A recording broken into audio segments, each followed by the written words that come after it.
Cassidy, pressure is on him, but the sector times are just not being delivered for him. He's coming through the final couple of corners, and is Cassidy, the championship leader, going to be out? Buemi goes to the top of the pile, Cassidy to the line, he's out of qualifying in the group stages. Verline to the top in the 1 minute 10. Verline, Buemi, Rowland and Freitz are the 4 drivers going through into the duels. Da Costa, he was fastest overall in that second sector. He's 9th quickest in this session currently as he comes through the final couple of corners through 19. Again, a little bit wide on the apex of that corner through turn 20. It's now or never for Antonio Felix da Costa for the championship, and he doesn't do it. Da Costa is also out of qualifying. Mitch Evans, Nico Müller, Norman Nato, Jean-Eric Verne are the 4 drivers who make the cut and go forwards into the duels.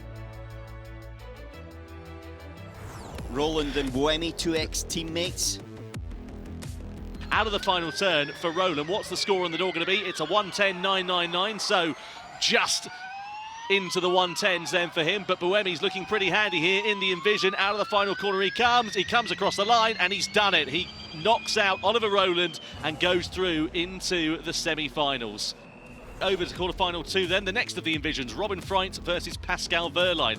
Verline looking a little bit more handy in sector 2 as he comes over the rise through into turn 19. We've seen a few snaps of oversteer here. We saw that for Buemi a few moments ago. Nice and tidy though for Robin Freitz as he comes out of the final corner, comes across the line. It's a 1:11 flat for him, so not the quickest time that we've seen so far in this session. Verline quicker in the second sector than Robin Freitz. Half a tenth in it though as they come through the final couple of corners. It's going to be very close there between these two, and it's a possibility for Verline to knock out Freitz, and he does!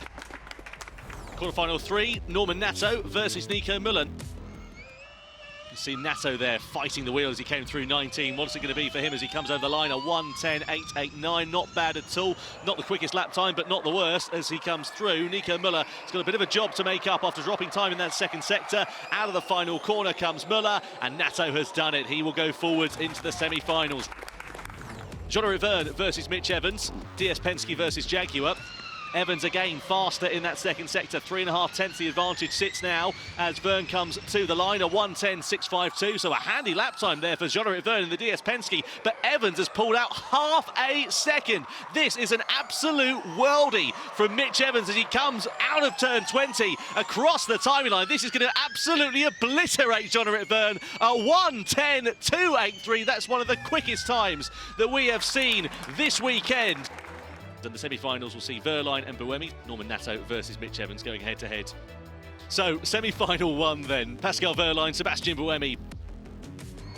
The left-hander await, and then the timing line as we see Verline across the line, a 1:10.827. Not bad at all for him, but is it going to be enough to thwart this man's charge? Because Buemi has been on an absolute corker so far in the semi-finals. He's picked it up to 0.3 of a second. He is going to knock out Pascal Verline if it stands as it is. Through the final corner, out of it now, across the timing line comes Sebastian Buemi, and he's done it. Nearly half a second over Pascal Verline.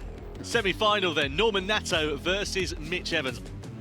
Nato does an 11.0. Evans has picked up some time though in the final sector, Tom. Yeah, through the final couple of corners we go then for Mitch Evans through 19, through turn 20. It's now or never for Evans, as you said, picked up half a tenth of a second or so, now to a 1/10.5, and he knocks out Norman Nato. Let's get ready then for one of the most important finals of the season here in London. Mitch Evans versus Sebastian Buemi. The interesting thing in this final is they both got the same car.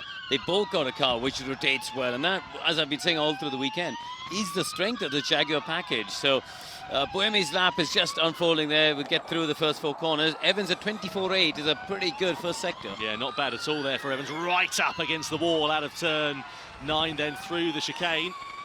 And out of 13, Buemi picking up a bit more of an advantage in that first sector over Mitch Evans, only about 5/100ths of a second or so, but the momentum is certainly with him at this stage. We'll wait and see what the score on the door is going to be in terms of sector 2 for Sebastian Buemi as he aims for his record equaling 17th pole position. Couple of corners now left though for Mitch Evans. It's not been the lap time that we saw from him in the quarterfinals as he comes out of the final corner and across the line. It's a 1:10.6. It's a pretty handy time, and he's picked up time in sector 2 over Sebastian Buemi. Buemi had a bit of a mistake there, I think, at 16. I think he had to correct the wheel a little bit at 16, and that's dropped him, look Tom, about a tenth behind. Through the final 2 two corners then for Sebastian Buemi, unless he has an absolute worldie. I don't think it's going to be enough, and it will be then pole position for Mitch Evans, surely, as we come to the line, and it is 3 points on the door there for Mitch Evans.